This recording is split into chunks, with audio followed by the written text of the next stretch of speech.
तो hello friend, मैं हूं नवीन सोनी और आप लोगों के लिए एग्ज़ाम्स के इम्पोर्टेंट क्वेश्चन जो लेकर आया हूं मैं, जो मोस्ट इम्पोर्टेंट टॉपिक्स होने वाले हैं बीपीएससी 131 के। ठीक है, तो हम आज बात कर रहे हैं बीपीएससी 131, जो हमारा फर्स्ट सेमेस्टर का ही सब्जेक्ट है, इंट्रोडक्शन टू पॉलिटिकल थ्योरी, यानी कि राजनीतिक सिद्धांत का परिचय। तो आप लोगों के एग्ज़ाम जो हो रहे हैं, अभी 20 तारीख को एग्ज़ाम है आप लोगों का, 20 दिसंबर 2022 को इसका।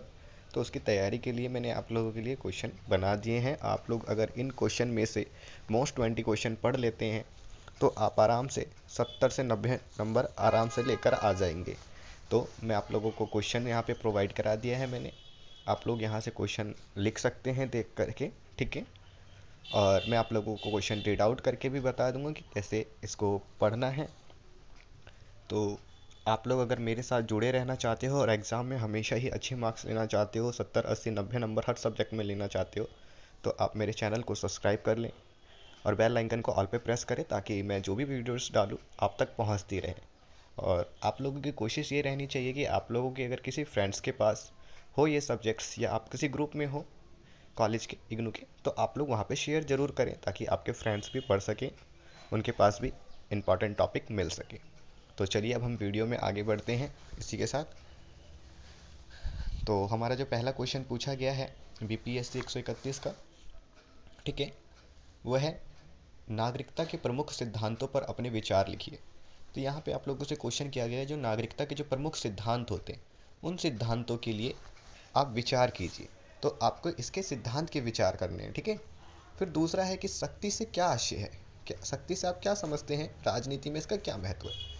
तो यानी कि जो शक्ति है, वो शक्ति क्या होती है, यानी कि जो सत्ता पे बैठता है वो सत्ता पे किस तरीके से बैठता है, उसका महत्व क्या होता है। यानी कि कोई भी जो सरकार है वो सत्ता पे स्थापित हो जाती है तो उसके पास ऑटोमेटिक क्या आ जाती है, शक्तियाँ आ जाती है। उस शक्ति को आप लोगों को क्या करना है कि बताना है, डिफाइन करना है, डिस्क्राइब करना है। ठीक है, कि शक्ति से आप लोग क्या समझते हैं, तो वो शक्तियों को आप लोगों को बताना है। फिर आपको बताना है कि वैधीकरण और अवैधीकरण में अंतर स्पष्ट करें। तो ये वैधीकरण और अवैधीकरण, ये भी एक मोस्ट इंपॉर्टेंट क्वेश्चन है आप लोगों के लिए। और शक्ति से आप क्या समझते हैं, ये दोनों ही क्वेश्चन जो है वो बहुत इंपॉर्टेंट है। तो वैधीकरण यानी कि जो वैलिडिटी होती है इनकी, वो कब तक रहती है। अवैधीकरण में क्या अंतर होता है, जैसे कोई सरकार है, वो सरकार पे आ जाती है, ठीक है, कौन सी सरकार कितने साल के लिए चुनी जाती, और जितने साल के लिए चुनी जाएगी सिर्फ उसके पास उतने साल के लिए ही वो वैध होगी, और उतने साल के लिए उसके पास उस सत्ता की शक्ति होगी, उस काम को लेकर के शक्ति होगी। ठीक है, तो इस तरीके से पहले आप लोगों को क्वेश्चन समझना है, फिर उसका आंसर लिखना है। ठीक है, और आप लोग मेरे साथ हमेशा ही जुड़े रहना चाहते हो और मेरी वीडियो को जो भी फर्स्ट टाइम वगैरह देख रहा हो, तो आप लोगों को अगर मेरे व्हाट्सएप ग्रुप में जुड़ना है तो आप लोग मेरे मेल आईडी पर मेल कर देंगे और लिखेंगे कि हाँ हमें ग्रुप ज्वाइन करना है। मेल कर देंगे तो मैं आप लोगों को अपना नंबर दे दूंगा, वहाँ पे आप लोग मुझे मैसेज कर लेंगे, कॉल कर लेंगे, कुछ भी। फिर मैं आप लोगों को व्हाट्सएप का लिंक प्रोवाइड करा दूंगा, आप लोग डायरेक्टली मेरे साथ फ्री क्लासेस ज्वाइन कर सकते हैं। ओके, तो अब हम देखते हैं कि हमारे पास जो 4 क्वेश्चन है वो लोकतंत्र से आप क्या समझते हैं। शासन की अन्य पद्धतियों को अपेक्षा लोकतंत्र की क्या विशेषताएं। तो हमें कहा गया कि भैया आप लोकतंत्र से क्या समझते हैं, और शासन की अन्य पद्धतियों की अपेक्षा लोकतंत्र की क्या विशेषताएं। तो आप सभी को पता है कि भाई लोकतंत्र से आप क्या समझते हैं। लोकतंत्र होता है क्या है, जहाँ पे लोगों का शासन होता है। ठीक है, तो जहाँ पे क्या है कि लोगों का शासन होता है, जिसमें जनता जनता के द्वारा जनता में से ही जनता को अपनी सरकार चुनती है, और वही क्या करती है, सरकार जो जो भी घोषणा होती है, जो विजयी होता है उनमें से, तो वो सरकार के रूप में आती है और जनता के लिए ही काम करती है। तो कुछ इस तरीके से आपको पद्धतियां बतानी है, लोकतंत्र की विशेषताएं बतानी है, लेकिन इतना ध्यान होना चाहिए इस क्वेश्चन में 2 क्वेश्चन है। ठीक है, पहले लोकतंत्र से आप क्या समझते हैं आपको ये डिस्क्राइब करना है, फिर शासन की जो अन्य पद्धतियां हैं उसके बारे में बताना है। फिर है कि राजनीतिक सिद्धांत के प्रमुख दृष्टिकोण पर चर्चा कीजिए, यानी कि राजनीतिक सिद्धांत जो है उसके जो प्रमुख दृष्टिकोण है उसके ऊपर आप लोगों को विचार करना है, और सब हेडिंग वाइज आपको बताना है। ओके, फिर ये एक और क्वेश्चन है जो इस बार आपका एग्जाम में आएगा, सेंसरशिप क्या है, विस्तार पूर्वक समझाइए। इसी में 8वें में क्वेश्चन करके बताया गया है कि स्वतंत्रता और नियंत्रण, सेंसरशिप पर हार्वर्ड मार्क्यूज के विचार क्या है। तो मार्क्यूज वाले आपको क्वेश्चन देखने को मिल सकता है। ठीक है, दोनों में से कोई भी मिल सकता है, लेकिन मार्क्यूज पे ज़्यादा आप लोग ध्यान देना, क्योंकि कोई भी जो पॉलिटिशियन है उसके ऊपर एक बार को जरूर डिबेट आ जाती है, उन्होंने क्या राय दी क्या बताया। ठीक है, तो आपको इस चीज़ पे क्लियर होना चाहिए। और जैसा कि आप लोग देख रहे हो कि क्वेश्चन नंबर 7 कि स्वतंत्रता संबंधी जे.एस. मिल के विचारों पर प्रकाश डालिए। यानी कि जो स्वतंत्रता से संबंधित जो भी जे.एस. मिल थे, उन्होंने जो भी अपने विचार प्रकट किए हैं, उन विचारों पे आपको प्रकाश डालना है कि जे.एस. मिल जो थे वो कौन थे, क्या थे, उन्होंने स्वतंत्रता के लिए क्या किया, कैसे आगे बढ़े, क्या अमल किए उन्होंने। तो इन सारी बातों को आपको करना है और ये बिल्कुल ही आराम से हो जाएगा। ठीक है। क्वेश्चन नंबर 8 पे देखेंगे कि ई लोकतंत्र से आप क्या समझते हैं। ई लोकतंत्र यानी कि अभी ई लोकतंत्र अगर आपको कहा जाए तो ई लोकतंत्र में क्या होता है आप सभी लोगों का कि भाई आज के समय पे जैसे आपने देखा कि भाई कोविड पेंडेमिक चल रहा था, बहुत ज़्यादा महामारी फैल गई थी, जो हर चीज़ बंद था। तो इस तरीके से क्या है कि कोई भी जो राय विचार लिए जा रहे थे ऑनलाइन हो रहा था, आपने देखा कि वीडियो कॉन्फ्रेंसिंग कॉलिंग वगैरह पे। तो इसी में ई लोकतंत्र का मतलब है कि कोई भी जो कार्य किए जाए, ठीक है, कुछ भी किया जाए तो उसमें इंटरनेट का प्रयोग हो रहा था। जो भी सॉफ्टवेयर बनाए गए थे तो इंटरनेट के जरिए हर लोग जुड़े हुए थे, तो उसी सॉफ्टवेयर को रन कर रहे थे। जैसे आप लोगों ने जूम मीटिंग देखा, गूगल मीट्स देखा, हर एक चीज़ देखा। ठीक है। तो इनमें क्या होती थी, इनकी आपसी मीटिंग हुआ करती थी सभी मंत्रियों की, तो इंटरनेट का ही उपयोग करते थे, जिसमें कि सुरक्षा होना जरूरी है। जैसे कि सुरक्षा और गोपनीयता का भी आप लोगों को ध्यान में रखना होता है। ठीक है। तो ये सारी बातें आपको बतानी है कि सुरक्षा और गोपनीयता कैसे होती है। ठीक है। फिर इसमें सरकारी जवाबदेही कि इस समय सरकार जो है वो किस तरीके से परम आदर्श करती है, शामिल होने के लिए लोगों को बोलती है और अपनी तरफ आकर्षित कैसे करती है। तो ये ई लोकतंत्र है, तो कुछ इस तरीके से आप लोगों को इसको क्लियर करना है। और आप सभी अच्छे तरीके से जान भी चुके होंगे कि ई लोकतंत्र क्या है। फिर इसके आगे हम देखेंगे कि भाई समानता के जो विभिन्न आयाम पर चर्चा करना है। तो समानता यानी कि भारत के अंदर सभी को एक ही बराबर अधिकार मिले हुए हैं। तो समानता के जो भी विभिन्न आयाम है, यानी कि जो भी विभिन्न चीज़ें हैं जो सभी लोगों को एक बराबर मिली है, समानता का अधिकार तो समान रूप से मिली है, तो उन सारी चीज़ों के ऊपर आप लोगों को चर्चा करनी है। फिर क्या है कि राजनीतिक सिद्धांत की अनुभवजन्य और एक मानक धारणाओं के बीच अंतर करना है।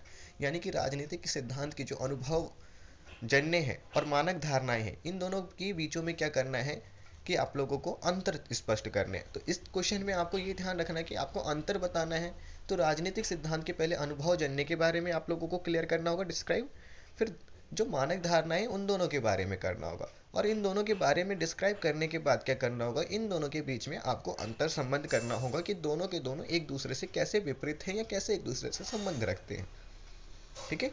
तो इस तरीके से कुछ अगर आप फॉलो करते हैं तो आपको बहुत ही बढ़िया मार्क्स मिलते हैं। लेकिन अगर आप थियरी वाइज थियरी लेकर चलते चलेंगे तो आपको मार्क्स नहीं मिलेंगे, चाहे आप कितने भी अच्छे आंसर क्यों ना लिखें। और मैं आप सभी को एक बार फिर से कह दूं, अगर आप लोग पहली बार आए हैं तो चैनल को ज़रूर सब्सक्राइब कर लेंगे, ताकि आपको सारे वीडियो और आपके सब्जेक्ट के इंपॉर्टेंट क्वेश्चंस और क्लास वीडियो मिलती रहे। ठीक है। और मैं आप लोगों के साथ जुड़ा रहा हूँ आप लोगों की मदद के लिए। और आप लोगों को क्लास चाहिए ऑनलाइन, इन सभी चीज़ों को पढ़ना है, तो आप मेरे को मेरे मेल पे मैसेज कर देंगे। ठीक है, कि हाँ हमें ग्रुप ज्वाइन करना है, तो मैं आप लोगों को direct WhatsApp group link provide करा दूंगा, आप लोग ग्रुप में ज्वाइन हो सकते हैं। ओके, चलो आगे बढ़ते हैं। अब मानव अधिकारों पे हमें टिप्पणी करनी है। फिर यहाँ पे कुछ 10 नंबर के आपके क्वेश्चन आते हैं जो क ख ग घ करके आते हैं, जिसमें से आप लोगों को 2 क्वेश्चन सेलेक्ट करने होते हैं। जैसे कि 12 क्वेश्चन पे आप देख रहे हो कि यहाँ पे न्याय लिखा है, लोकतंत्र के आयाम लिखे हैं और लिथियस लिखा है। तो इनमें जो भी आपने पढ़ा है, इन टॉपिक पे एक पे लिखना। फिर आप लोगों को इनमें से किसी भी 1-2 क्वेश्चन को ऑप्शन में करना होता है। ठीक है। तो आप लोग इस तरीके से जो भी आता है आप इन क्वेश्चनों का आंसर लिख सकते हो। फिर आपको देखो 13 क्वेश्चन जो दिया गया है वो अधिकारों की विभिन्न परिकल्पनाओं के संक्षेप में वर्णन करे बताया गया है। तो इसको पूरी तरीके से आपको अच्छी तरीके से डिस्क्राइब करना है, एक्सप्लेन करना है। ठीक है। फिर यहाँ पे दुनिया भर में सरकारों के लिए इंटरनेट एक चुनौती के रूप में कैसे उभर रहा है। अभी जैसे कि आपने ई लोकतंत्र के बारे में जाना, अभी मैंने बताया, तो उसी वाला ये क्वेश्चन है कि दुनिया भर में सरकारों के लिए जो है वो एक इंटरनेट चुनौती के रूप में कैसे उभर रहा है। सेम उसी के ऊपर है ये आधारित क्वेश्चन। तो आप लोगों को इसको सही से पढ़ना, बहुत ईजी क्वेश्चन रहेगा आप लोगों के लिए और बहुत ही अच्छे मार्क्स मिल जाएंगे अगर आप इसको सही से लिखते हैं। ठीक है। फिर न्याय की उदारवादी अवधारणा आप लोगों के लिए मोस्ट इंपॉर्टेंट टॉपिक बन जाता है। फिर आप लोग क्वेश्चन देख रहे हैं कि भाई राजनीतिक अध्ययन के लिए इतिहास अथवा समाजशास्त्र के प्रमुख लक्षणों को बताइए। यानी कि जब हम राजनीति का अध्ययन करते हैं तो इसके लिए हम क्या देखते हैं कि भाई इतिहास क्या था, समाजशास्त्री क्या कहते हैं। तो इनके जो भी राय और जो भी तर्क निकल के आते हैं, तो राजनीति के अध्ययन के लिए जो भी ऐतिहासिक विधियों को अपनाया जाता है, समाजशास्त्रियों के बारे में जो बताया जाता है, उसके ऊपर हम फॉलो करते हैं। तो उन चीज़ों को आपको अच्छे तरीके से बताना है। और आप लोगों का जो 17 क्वेश्चन देख रहे होगे वो बताएगा कि भाई आधुनिक राजनीति के जो मुख्य अभिलक्षण है उसको स्पष्ट बताना है, कि जो भी अभी के समय पे जो मुख्य अभिलक्षण जो चल रहे हैं राजनीति को अंदर, वो सारी चीज़ें आप लोगों को डिस्क्राइब करनी है पॉइंट वाइज पॉइंट। और आप लोगों को हमेशा ध्यान रखना है कि आप लोगों को क्वेश्चन प्रॉपरली थ्योरी में नहीं लिखना है, ठीक है। अगर आप थ्योरी में लिखते हैं तो आपका सारा आंसर सही होगा, लेकिन आपको मार्क्स बढ़िया नहीं मिलेंगे। तो 20 में से 16, 17, 18 नंबर लाने हैं, 19 लाने हैं, 20 लाने हैं, तो आपको सब हेडिंग वाइज और टॉपिक्स वाइज टॉपिक चलने पड़ेगा, ठीक है। तो जैसे कि आप लोग देख रहे हो कि 19 क्वेश्चन जो है वो स्वतंत्रता और न्याय के संबंध को स्पष्ट करें, ठीक है। ये भी आप लोगों के लिए मोस्ट इंपॉर्टेंट टॉपिक हो जाता है। और यहाँ पे 21 क्वेश्चन भी देख रहे होगे, प्लेटो ने न्याय के कितने रूपों की चर्चा की। तो आप लोगों के लिए ये क्वेश्चन पढ़ाना बहुत ज़्यादा ज़रूरी हो जाता है कि जो भाई प्लेटो थे उन्होंने न्याय के लिए कितनी सारे रूपों की चर्चा करी है। उन सारी चीज़ों को आप लोग पहले तो प्लेटो को एक्सप्लेन करोगे, डिस्क्राइब करोगे, फिर उसके बारे में बताओगे कि प्लेटो ने किन किन रूपों की चर्चा की। निम्नलिखित रूपों की चर्चा की लिख करके इस तरीके से ब्लैक पेन से हेडलाइन डालोगे, फिर नीचे इसके सब हेडिंग डालोगे कि जिन जिन बातों पे इन्होंने, जिन जिन रूपों के ऊपर इन्होंने बताया था उन रूपों को आप लोग सब हेडिंग वाइज बताते चलोगे, ठीक है। फिर आपके लिए बहुत ही ज़्यादा ज़रूरी क्वेश्चन एक और आ जाता है कि भाई 22 क्वेश्चन पे वितरणकारी न्याय से आप क्या समझते हैं, ठीक है। फिर है आपका 25 क्वेश्चन पे कि प्रतिनिधि लोकतंत्र से आप क्या समझते हैं। फिर आपका जो नेक्स्ट आता है 26 क्वेश्चन पे कि भाई लिंग भेद के परिप्रेक्ष्य में नारीवादी के विचार प्रस्तुत कीजिए।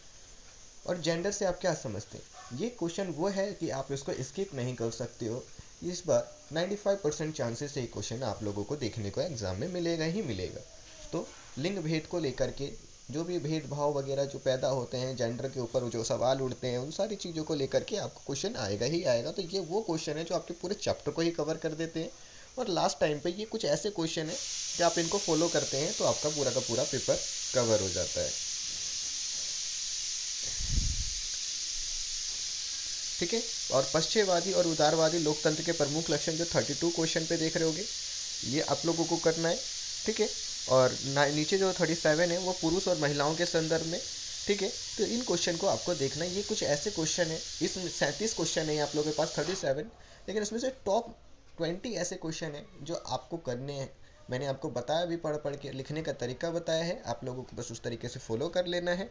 और आप लोगों का जो है एग्ज़ाम बहुत ही बढ़िया जाने वाला है। आप लोग मेरी वीडियो को अगर एक बार सुन लेते हैं, क्वेश्चन में एक्सप्लेन करता हूँ जो मैं पढ़ाऊँगा, तो आप लोगों को बेसिकली वीडियो में ब्लर दिखे, लेकिन आप लोग अगर मेरी बात को सुन लेते हैं तो आपको एक ही बार में सारी चीज़ें क्लियर हो जाती हैं।